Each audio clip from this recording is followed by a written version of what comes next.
This is Article 13 of the Hamas Charter from 1988. Quote, "There is no solution for the Palestinian question except through jihad. Initiatives, proposals, and international conferences are all a waste of time and vain endeavors." This is exactly what I learned as a child. I was in first grade when in school, a little child, when I first was taught over the weekend by our religious community that in the near future there will be a time, which I may or may not witness, where we Muslims will finally have a final war against the Jews, and we will all the Jews. So there's no two-state solution. That's a waste of time. There's no conference we can go to that'll work this out. What needs to happen, according to the Hamas Charter, is that Islam needs to be imposed on that entire landmass. In Islam, if you do something that Allah does not or doesn't want you to do or tells you not to do, you are punished severely and brutally.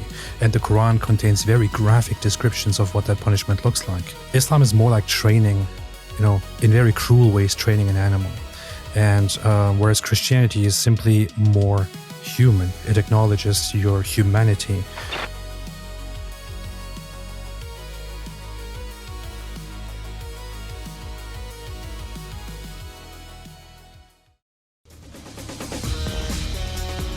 Ladies and gentlemen, how does a Muslim growing up in Turkey become an atheist after being a Muslim, and then become a Christian, and then call himself the Apostate Prophet?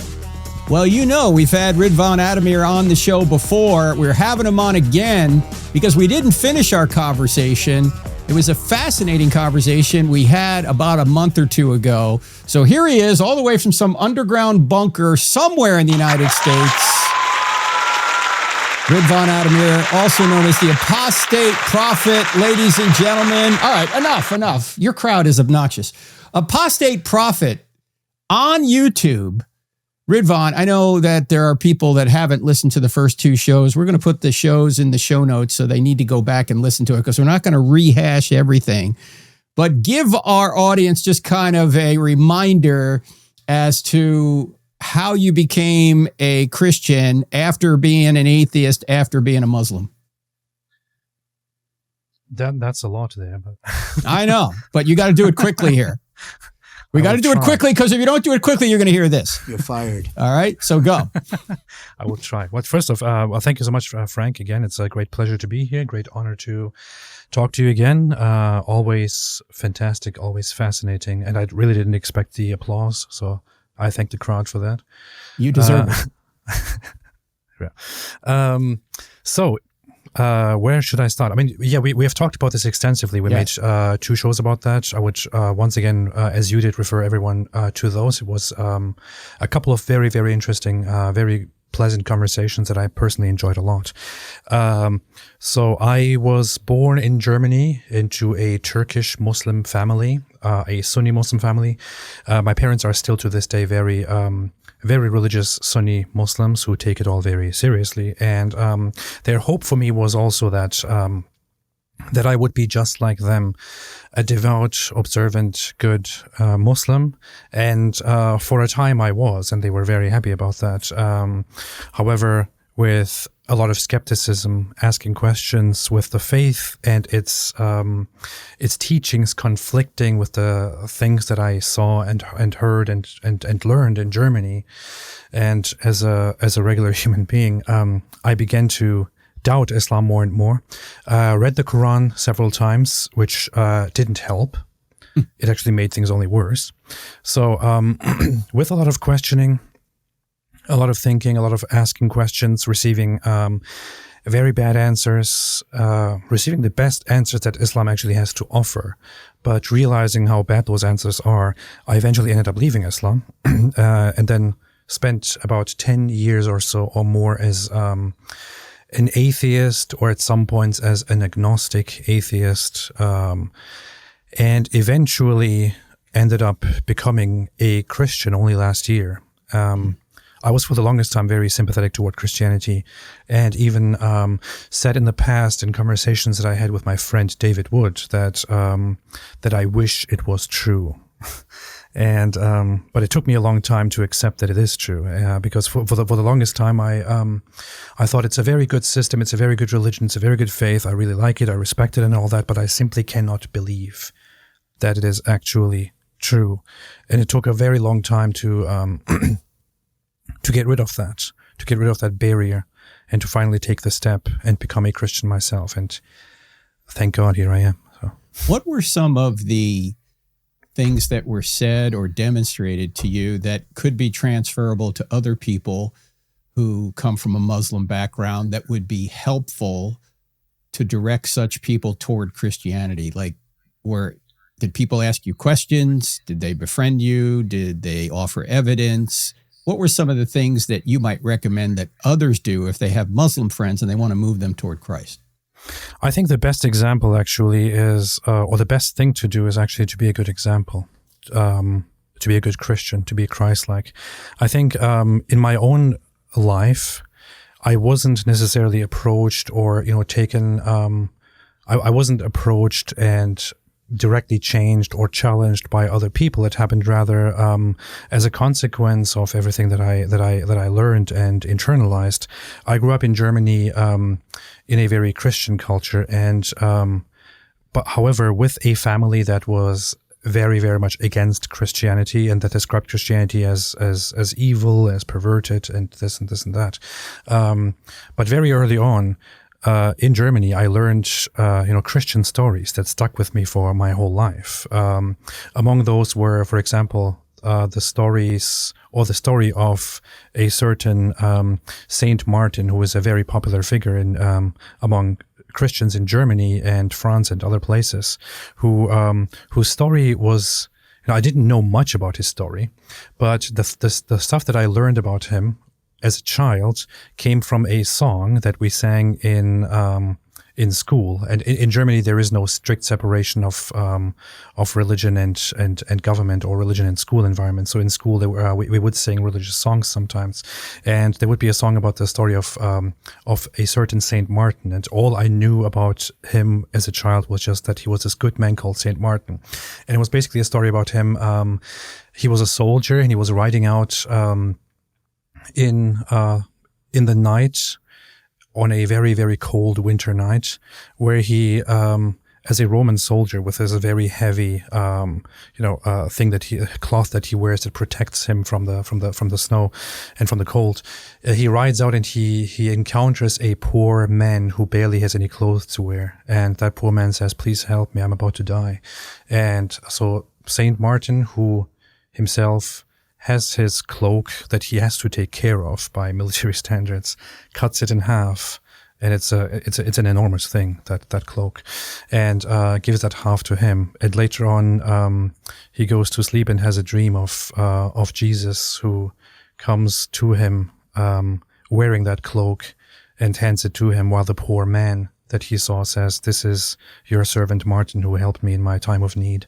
And nothing really was told together with that story. No lesson was really given, but it was just that song that I knew, and it kind of stuck with me my entire life. And later on, when I came back to Christianity, I appreciated how much weight that story and the very simple act of goodness actually, the role that it had in my life. So what I'm trying to say here is that just as in the early centuries of Christianity, where the Christians weren't, engaged in warfare, where they weren't trying to subvert and conquer the government, where they were simply spreading the gospel and sharing Christianity and living by example, and despite that being martyred, that was the most impactful time in terms of the spread of Christianity.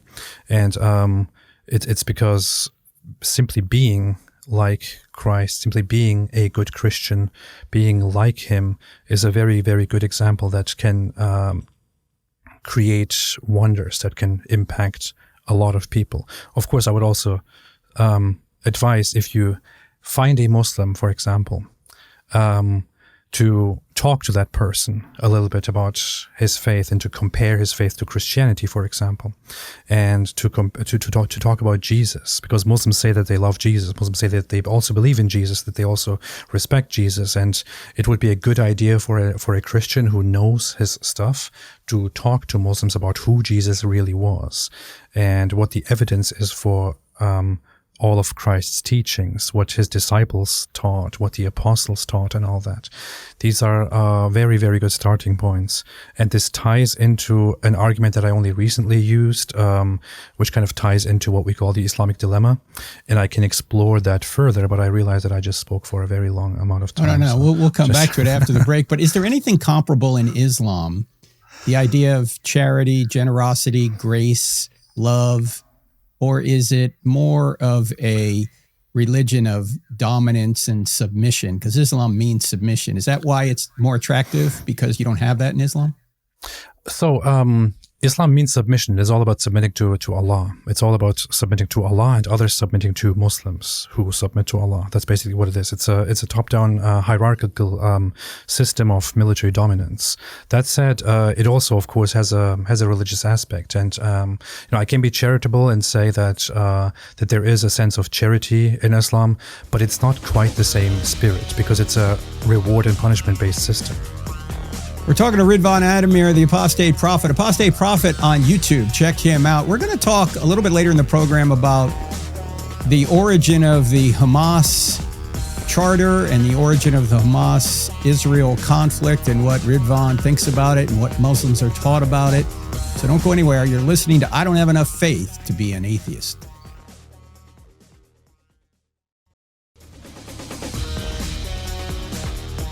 What does a former Muslim, now Christian, believe about the Israel-Hamas conflict, and also how to evangelize Muslims? We're talking to Ridvan Aydemir. He is the Apostate Prophet on YouTube. 600,000 subscribers, 944 videos. Some of these videos have millions of views for good reason. Ridvan knows what he's talking about, and he's not afraid to point out the problems with Islam. And one of the problems we started to talk about just before the break, Ridvan, had to do with the Islamic Dilemma. We talked about that on this program with you a couple of sessions ago, but re-educate us on that and this new angle on this Islamic Dilemma. Yeah, so the Islamic Dilemma is basically an argument that is that certain people, like my friend David Wood, have popularized a lot, and it's airtight. It is a very solid argument that directly refutes Islam by its own inherent by its own logic. It's an internal critique that exposes Islam as completely incoherent. So it basically goes that the Quran itself affirms the divine revelation and preservation and authenticity and authority of what it calls the Torah and the Gospel, in Arabic Injil, which comes from the Greek Evangelion, and so it commands the Jews and the Christians in Muhammad's time to actually still hold on to the Torah and to the Gospel and to judge by them. It says you have nothing to stand upon unless you judge by the Gospel and the Torah, it says to the Jews and Christians. But when we look at those scriptures, the Gospel and the Torah, we see that their teachings very, very clearly and directly, irrefutably, completely contradict with Islam and are incompatible with Islam. So if Islam affirms the truth, the revelation, and the preservation of the gospel, for example, and we look at the gospel and we see therein that it has, that its main message, its main doctrine is completely in contradiction with Islam, that would mean that Islam is affirming something that refutes Islam as true. So, and this is exactly what it does.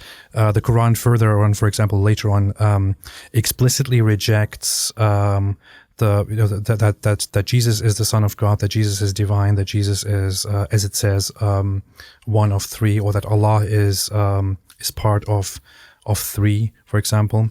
And it says that anyone who believes that the Messiah is God is a disbeliever who is condemned to hell, and for him there is no helper.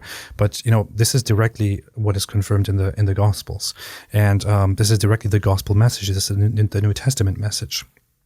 So the idea there is that Islam directly affirms what refutes Islam, and The angle here specifically is when we focus on the aspect of Christianity. As said, the Quran clearly affirms that the gospel was revealed, is a revelation by Allah, and that it was perfectly preserved, that it exists today, that it is still authoritative. The Quran never at any point whatsoever says that the gospel has been textually corrupted. Muslims will only appeal to one or two parts where the Quran says that certain people write texts and say this is from God, but it never says anything like that about the gospel. So it is only left with affirming the gospel as authentic and true and authoritative. And the Quran also, on top of that, says very, very clearly that that Allah will confirm and help and uphold and make superior those immediate followers and disciples of Jesus who believed in him and who did not reject him and who did not want him crucified. And they will be superior, they will be made superior from that day, from Jesus' time until the day of judgment. When you go back, however, to those people, you will find out that those people were the early Christians, right? They were Paul, they were the apostles, they were Peter, the disciples of Jesus himself who affirmed Paul and his teachings. They all worked together. The earliest historical evidence that we have is that Christianity was understood pretty much exactly the way it is today by the earliest Christians and by his disciples. Even atheist and secular scholars will admit that by the time of the death and resurrection of Jesus, his immediate disciples believed that he is God, that he is the Son of God. They began worshiping him. So we can establish this very, very firmly. Now, we take all this information with the Quran affirming the gospel, but also directly praising and validating the earliest followers of Jesus. What we are left with is that the truth which Allah in the Quran hints at or explicitly confirms is that Jesus is the Messiah, that he was crucified, that he resurrected, that he is the Son of God, that he is divine, and that salvation is only through him. However, as I just said, all of this contradicts with the Quran itself, which explicitly rejects its doctrines. Now, why does the Quran reject it? Because the Quran initially tried to appeal to Christians and Jews to win them over. Chronologically speaking, the earliest revelations of the Quran that mention Christians just try to appease them and try to make it look like, hey, guys, we are the same. Later on, as Muhammad interacts more and more with Christians and Jews, and they don't agree with him, the Quran becomes increasingly more hostile toward Christians and Jews, and eventually ends up rejecting and condemning the religious beliefs of Jews and Christians. But at that point, it has already shot itself in the foot because it has already completely affirmed the beliefs that Jews and Christians have. So this is a very strong internal critique and clear logical incoherence within Islam. And what we can say, a good advice for Christians here would be, what we can do with all of this is to approach Muslims, if you want to approach Muslims, for example, and tell them about what the gospel actually is, what the New Testament is, what the Gospels actually say about Jesus, what the earliest Christians actually believed, what the evidence, what all evidence shows us about what Christianity actually is, and what Christ, what Jesus actually taught to his disciples. We are very clear and convinced, historically, religiously, that what he taught to his disciples, or what his disciples believed, was the divinity of Jesus, that salvation is only through him, that he is the Son. Muslims have to somehow make peace with this idea. They somehow have to deal with it. Or they have to eventually, if they don't want to believe all of this, they have to end up rejecting the message of Jesus and rejecting the message of his disciples. They have to end up rejecting Christ himself. But if they do that, they also necessarily have to reject the Quran, which affirms the authority of Jesus and his disciples. So, and Muslims generally wouldn't, they wouldn't just throw away their own religion because they want to deny Christianity. So they are left with a few options. And at that point, you can jump in and invite them to Christianity, which is a much better system than Islam. when it comes to charity, for example, Islam also has ideas like giving charity, but with Christianity, it is we do things that are good because they are good, and because God wants us to be good, and because we want to be like God, we want to be like Christ. We want to do what is good and abstain from what is evil. That is the Christian way. In Islam, it doesn't quite work that way. In Islam, people do not simply, take the example of what is good and do good for that sake, or abstain from evil for the sake of abstaining from evil. It is rather a complete reward versus punishment system. In Islam, if you do something that Allah does not or doesn't want you to do, or tells you not to do, you are punished severely and brutally. And the Quran contains very graphic descriptions of what that punishment looks like. Whereas when you do something that Allah wants you to do, you do it because you want to receive rewards from Allah. It is basically like a point-based system where even Muslims who believe in Islam, according to the Islamic belief, are not guaranteed heaven. They are, most Muslims, according to the Islamic belief itself, end up going to hell for a while, where they have to be punished for all their sins. And so all the sins that you commit on earth, Allah will pay back in terms of very brutal punishments, such as burning and, burning away your skin and restoring it and burning it again, and making you drink hot, boiling water and things like that. It's like very brutal stuff that is in very sick ways described in the Quran. So you want to avoid those punishments and the suffering, and want to do good instead, so that your goodness points can increase and you can be rewarded by Allah. So it is less about simply doing good for the sake of good, or because you love God, and abstaining from evil because evil is simply something that is not good, or you dislike it. It is much less human. And if Muslims are introduced to how Christianity is versus how Islam is, they might understand better that this is actually a moral system that is not so arbitrary, and so Islam is more like training, in very cruel ways, training an animal. And whereas Christianity is simply more human. It acknowledges your humanity. It acknowledges your shortcomings. It acknowledges your fallenness. It acknowledges your potential to be good and to be like God in the ways that He allows you to be. And this is a much more beautiful system, aside from the fact that that Christianity is actually supported with evidence in history, whereas Islam is not. Yes, it is a grace-based system, Christianity, unlike any other world religion, including Islam. In fact, the shortest summary I've ever heard of it is 3 short sentences. God created it, we broke it, Jesus fixed it. Jesus fixed our inequity, our sin, by coming to earth and taking our punishment upon Himself. And then by trusting in Him, we're not only forgiven, but given His righteousness. Whereas in Islam, the only way you can be assured you're going to make it to paradise is to die as a martyr in jihad, according to one of the hadith. In fact, I brought that up on Bill Maher's show 25 years ago. It used to be called Politically Incorrect. I was debating a Muslim on that show, and I said, when Jesus said, what are the greatest 2 commandments? He said, love God and love your neighbor. When Allah was asked when Muhammad was asked the same question, he said, acknowledge that there's only one God, Allah, and Muhammad is prophet. And the second is to commit jihad for Allah. And it's been put this way, that in Islam, your son dies for Allah. In Christianity, God's Son dies for you.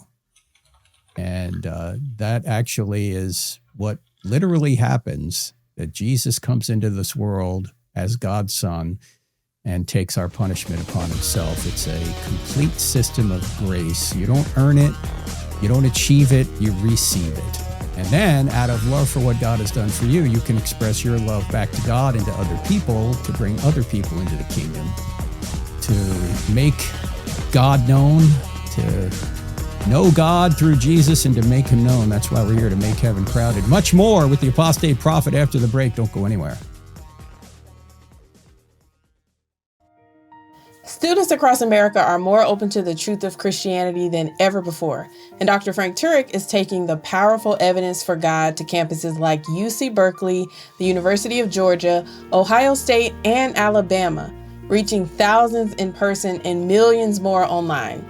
But every event now requires costly security to keep students safe, and Cross-Examine never charges students to attend. That's why we urgently need your support. The culture is dark, but hearts are open. Help keep the light of truth shining by donating today at crossexamine.org. That's crossexamine with a D on the end.org. Welcome back to I Don't Have Enough Faith to Be an Atheist with me, Frank Turek, on the American Family Radio Network and other stations around the country. I'm with my friend Ridvan Aydemir. He's also known as the Apostate Prophet on YouTube. And before we get into a discussion about Israel, Hamas, I'm going to read a couple of passages from the Hamas Charter. This is 1988. Hamas, by the way, is an acronym, and it basically is an extension of the Muslim Brotherhood. And it is in opposition to Jews. It's in opposition to Israel. Here's what the second paragraph says. Israel will exist and will continue to exist until Islam will obliterate it, just as it obliterated others before it. Also, if you go down to Article 8, and by the way, we're going to put this in the show notes because I always ask people at college campuses who ask me a question about some dispute between Israel and Hamas. Have you read the Hamas Charter? Have you read the Hamas Charter? Have you read the Hamas? I've only had one say yes. Just the other night, I was at a college campus, and the guy said no. By the way, we're going to be at college campuses this coming week.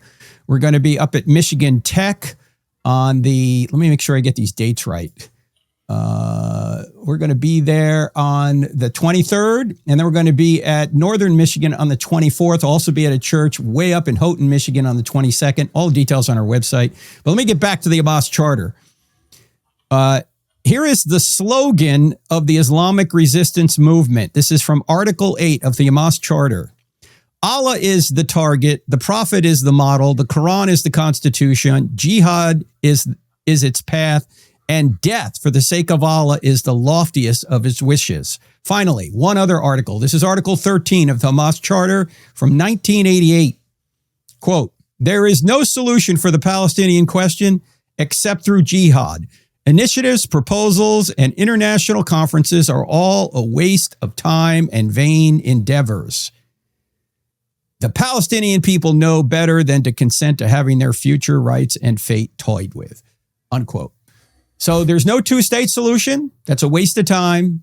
There's no conference we can go to that'll work this out. What needs to happen, according to the Hamas Charter, is that Islam needs to be imposed on that entire landmass, and all Jews need to be obliterated. Israel needs to be obliterated. Israel will not be recognized. Israel will be driven into the sea. From the river to the sea, they say Palestine will be free. This is the Hamas Charter. These folks basically are, I hate to say this, but it's true, they are the new Nazi party. They're trying to obliterate Jews. That's what they say in their charter. So, Ridvan, what were you taught as a young man, a boy growing up as a Muslim, about this, about Jews, about Israel? I was taught the exact same thing that the Hamas Charter actually teaches in Article 7, which is my favorite article of the Hamas Charter. And I would recommend everybody go and read that Hamas Charter because it's so easily accessible. All you have to do is to put Hamas Charter 1988 into Google, and it will bring you multiple translations of the very same Hamas Charter and even the original. We'll put it in the show notes. The link is there. There's no excuse now. I got 7 in front of me. What does it say? So the end of it is very clear. So it says that the Islamic resistance movement aspires to the realization of Allah's promise, no matter how long that should take. The Prophet, Allah bless him and grant him salvation, has said, the day of judgment will not come about until Muslims fight the Jews or kill the Jews, when the Jews will hide behind stones and trees. The stones and trees will say, O Muslim, O servant of Allah, or Abdullah, there is a Jew behind me, come and kill him. Only the gargot tree, evidently a certain kind of tree, would not do that because it is one of the trees of the Jews. This is a hadith, a narration that goes back to the so-called Prophet Muhammad. It is very well known, very well authenticated. The majority of Muslims around the world are familiar with this hadith. In fact, whenever the conflict flares up, Muslims around the world will start sharing this as a promise. Hamas has it directly in their constitution, in their charter. The Palestinian Authority, which is supposed to be the reasonable ones, the secular ones, the good ones in the West Bank, they still order their mosques on many Fridays to actually preach this to the masses when they go to the mosque. They did so after October 7th, the first or second Friday. They actually read this to the Muslims who were there at the mosque, while globally pretending that they themselves are completely against this whole anti-Semitism and all the terrorism and all that. But this is exactly what I learned as a child. I was in first grade when in school, a little child, when I first was taught over the weekend by our religious community that in the near future, there will be a time, which I may or may not witness, where we Muslims will finally have a final war against the Jews, and we will kill all the Jews. And even the rocks and the trees will say, there is a Jew behind me, come and kill him. Except for one tree called the gargot tree, which was a tree in Muhammad's time that was affiliated with Jewish families and all that. And that tree will protect them. This is what Muslims believe in. This is what Muhammad preaches. As a Muslim in Germany, in a predominantly Christian environment, I was taught that I am not to trust or befriend Christians, because Christians are, we can smile into their faces, we can be good to them, we can be friendly with them, but we shouldn't be friends with them because the Quran forbids it. It says, do not befriend the Jews and the Christians. However, the Christians are only the lesser evil in the eyes of the Muslims. The Jews are the worst evil that there is, and Jews are the enemies of all and the enemies of humanity. And some people will point out that there were times in history where Jews lived under Islamic rule with relative peace. They were allowed to exist and allowed to have their own community and allowed to do their business and all that. But as, for example, Dr. Einat Wolf, who is a very, very important intellectual in Israel, also points out, the Islamic perspective was always that the Jews are evil, they are deceptive, they're filthy, they're pathetic. They can continue existing as long as we fully control them and can put them in their place if they misbehave. However, Jews are not allowed to have actual power and independence or power on the same level that we have. If they do have that, then they are a danger and we have to fight and kill them. That's basically the Islamic attitude. The prophecy about killing the Jews is a prophecy that is about the end of time. So it is supposed to be happening in the future. But Hamas, for example, always treats it as something that could always be imminent and that should motivate Palestinians and Muslims everywhere to prepare for a fight against the Jews. I mean, I was there was a very, I remember it in a funny way, but it's not funny at all. It's pretty messed up. But when I was a child, I was made to watch a movie that was actually very popular and going around at that time. It was sponsored by the Iranian Islamic regime. And it was called something like Zahra's Blue Eyes. And it was a fictional story in which a Palestinian girl named Zahra is kidnapped by the state of Israel, which forcibly removes her beautiful blue eyes, which they handpicked just to insert them into, just to give them to the child of a prominent Israeli government official because his child has gone blind. And this is the kind of stuff that we were taught. I was also taught in the very same film, which ended with a scene where a suicide bomber goes into an Israeli building and explodes himself, I was taught that this is a legitimate thing to do. As a child, I asked the question, but wait a minute, isn't suicide forbidden? And I was told by my parents and the others that in some cases like this, it can be acceptable because it is a good thing against the Jews, for example. So this is the common sentiment and common teaching about Jews. Were you permitted to ask questions? Why do we hate the Jews? Why is it that the Jews are bad? Why should we do this? Had that come up, or was that just assumed? You didn't ask questions like that, or how did that go? It's thinking about the past is always a very interesting thing because you kind of have a little bit of a bias and want to think that you actually had these thoughts in the past. But I struggle to remember if I actually did. I may have asked follow-up questions about why this is the case and why the Jews are so bad and so evil. And the explanation I was basically given is already in the Quran and in the Hadith, in the words of Muhammad, which is that the Jews are the most resilient and the most resistant and the most hateful when it comes to accepting the teachings of Islam, which is not even true. It's complete nonsense. This is probably what Muhammad experienced in his time. But and they are, Muhammad was constantly approached by Jews because he was in Mecca at first, which was a polytheistic Arab place.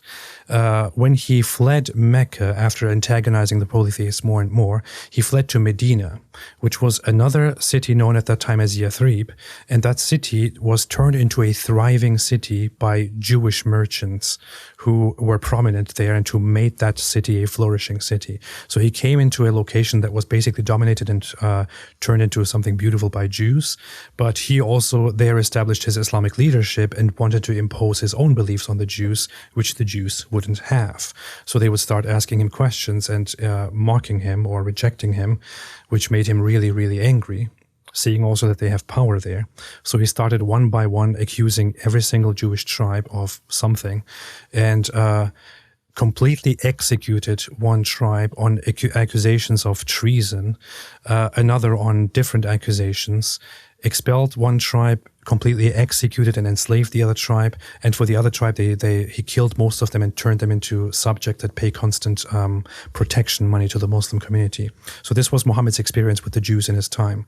And just by that experience, I guess he inspired and instructed supposedly Allah's perspective in the Quran on how the Jews are.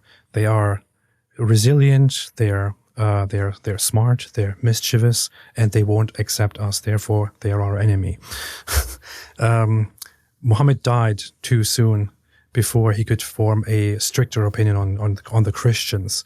But with Christians, it also wasn't going into the right direction. So he eventually started insulting and demonizing and vilifying and ordering the subjugation of Christians as well, which is very, very prominently laid out in chapter 9, verse 29 and verse 30 of the Quran, where it says, "Fight those who do not believe in Allah and the last day and in Allah's messenger, and who do not adopt the religion of truth, that is Islam, among the people of the scripture," which means the Jews and the Christians, "and fight them until they are subjugated and pay jizya," which is protection money as the mafia takes it.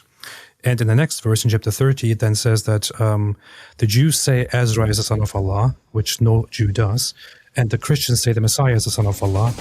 This is what makes them disbelievers. This is why we fight them. May Allah destroy them. Wow, there's much more that we'll talk about with Ridvan Aydemir, the Apostate Prophet. By the way, we have websites now in other languages, including Arabic. We're going to put our Arabic website in the show notes. And there are some videos up there that have to do with Islam. So we want to reach out to Muslims. Anyway, we're back in just a couple of minutes. Don't go anywhere.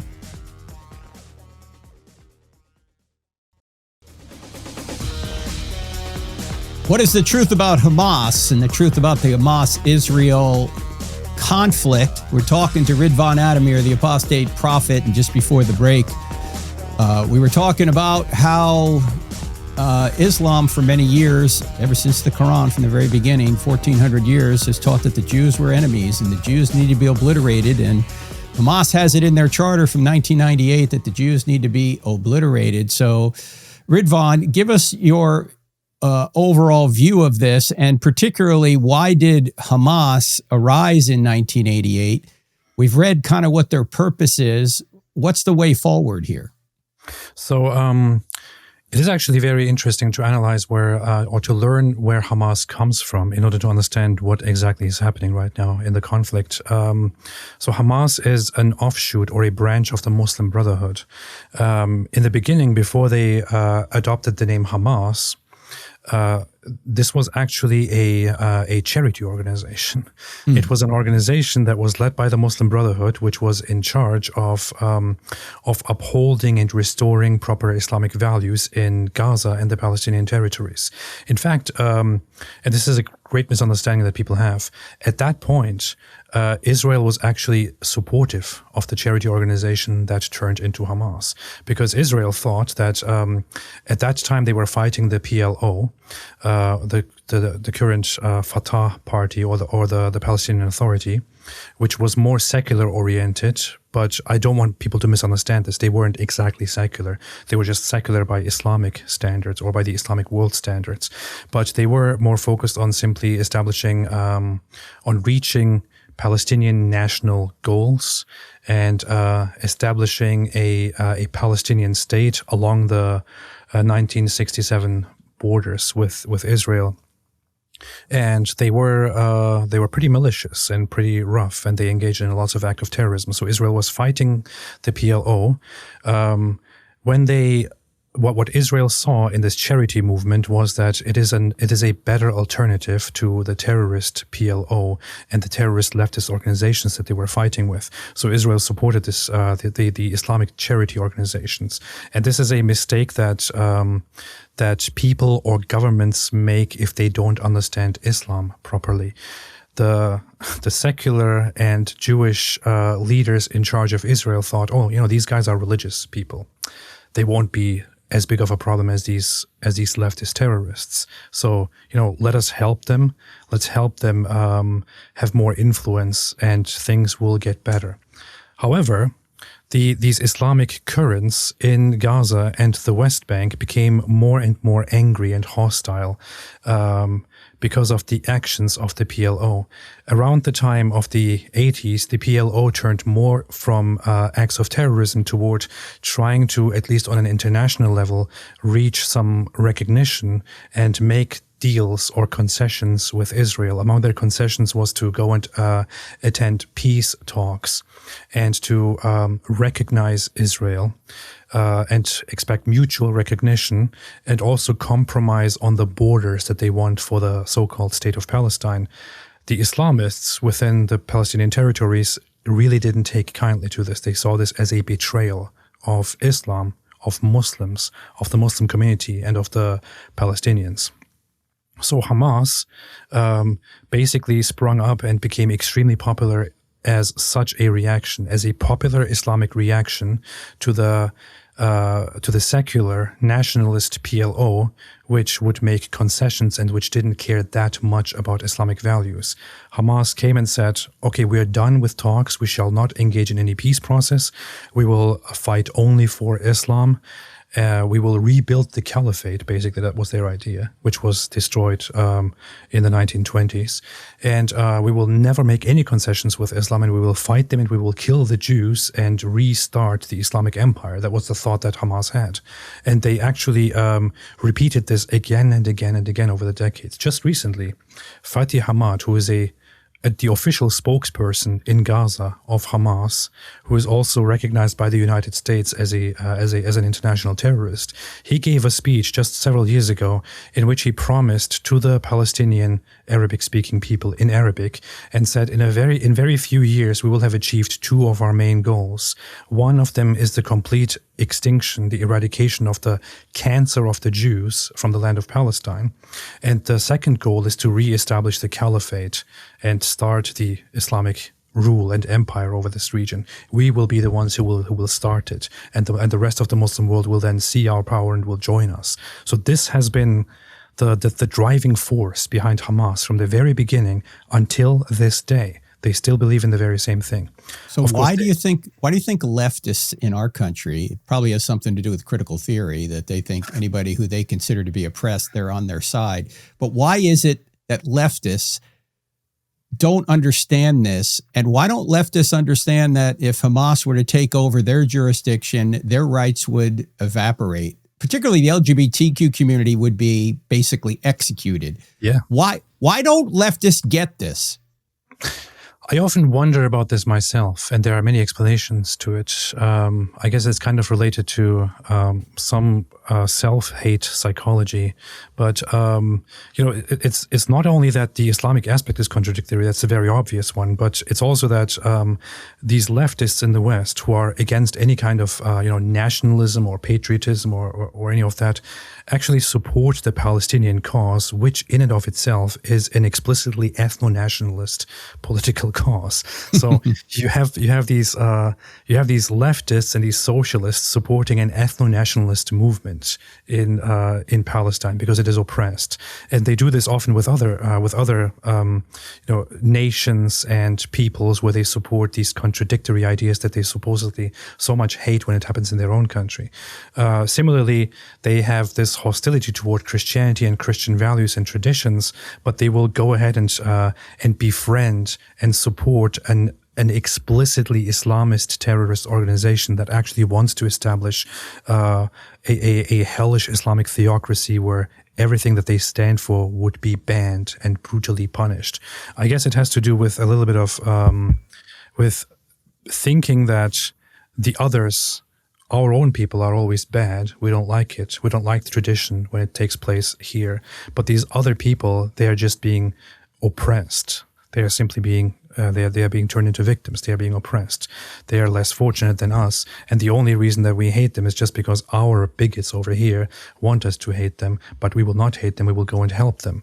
And you could even put this in their faces very often. I mean, I engage in discussions with progressivists, leftists, with socialists and all that a lot. And you point out to them, hey, are you aware that you are supporting an explicit Islamist organization, and that you yourself are completely against any such thing if it happens in your own culture? And it's just, they ignore it. They ignore it. It just doesn't. It is. There's so much cognitive dissonance here. It's also very ironic that the very people that they claim to support in Israel, let me put it another way. The very things that they claim Israel is doing, Hamas is doing. Like, they claim Israel's apartheid when 20% of Israeli citizens are Arabs, and many of them are Muslims, and they can vote in Israeli elections. They even have a Muslim on the Israeli Supreme Court. But that's not the case in Muslim countries. You can't vote. You can't even be in a Muslim country in some Muslim countries anyway if you're a Jew. You can't be in Gaza and be a Jew. You can't have a worship facility as a Jew in Gaza, but you can have a mosque in Israel. Mm-hmm. So it's exactly the opposite of what people claim to be. It's not Israel that's the apartheid state. It's Gaza that is. Yes. And Israel gave that to the Palestinian Liberation Organization back in, I think, 2005. They evacuated it. Since then, $35 billion in support has gone into Gaza, and they could have used that to make it the most amazing resort maybe in the world. And instead, they built tunnels, and they built weapons, and they built walls, and they starved their populace just so they could fight the Jews. How come we don't see that over here, Ridvan? What's our problem? It is very baffling. When you go to Israel, or when you look at the statistics when it comes to Israel, when you look at the surveys and you ask the Arabs living in Israel themselves, so many of the Arabs within Israel are actually supportive of the state of Israel.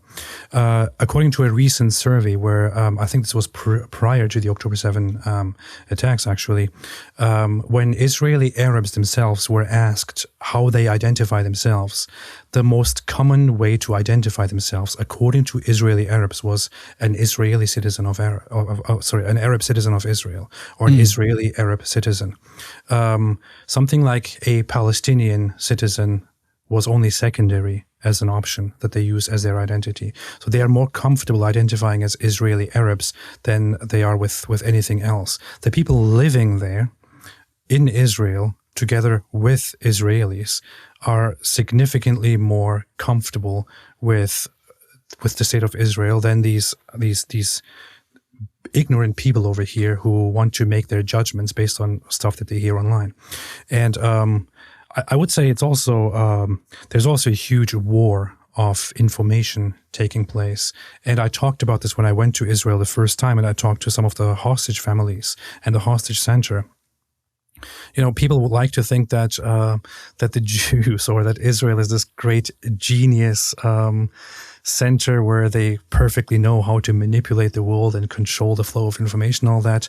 These people were desperate talking to me.